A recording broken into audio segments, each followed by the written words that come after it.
Hello everyone, welcome DK boxing fitness. இந்த video நம்ம எதை பற்றி பார்க்க போகிறோம்னா, எப்படி ஒரு பர்ஃபெக்டான பாடி ஹுக் த்ரோ பண்ணுறது அப்படின்றத பற்றி பார்ப்போம். நம்ம பாடி ஹுக் த்ரோ பண்ணுறதுக்கு ஃபஸ்ட்டு ஒரு பர்ஃபெக்டான பாக்ஸிங் ஸ்டான்ஸ் வந்துடணும். பட் இது ஹுக் மாதிரி நம்ம இப்படி த்ரோ பண்ண முடியாது.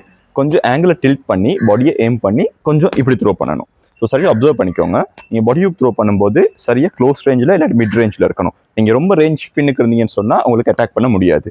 So close to the range, chin down, hands up, சரியாக பாடியை எய்ம் பண்ணி டில்ட் பண்ணி ரொட்டேட் பண்ணி பஞ்ச் பண்ணணும்.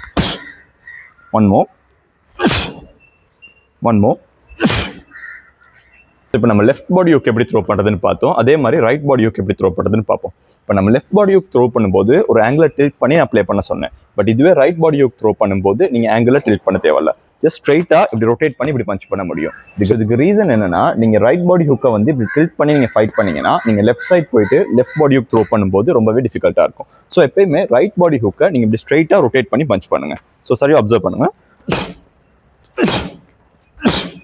இப்போ இந்த ரெண்டு பஞ்சையும் எப்படி நம்ம ப்ளே பண்ணுறதுன்னு பார்ப்போம். ஸோ லெஃப்ட் ஹுக் த்ரோ பண்ணும்போது டில்ட் பண்ணி பஞ்ச் பண்ணணும், tilt. And right hook throw பண்ணும்போது டில்ட் இல்லாமல் பஞ்ச் பண்ணணும், ரைட் ஹுக்.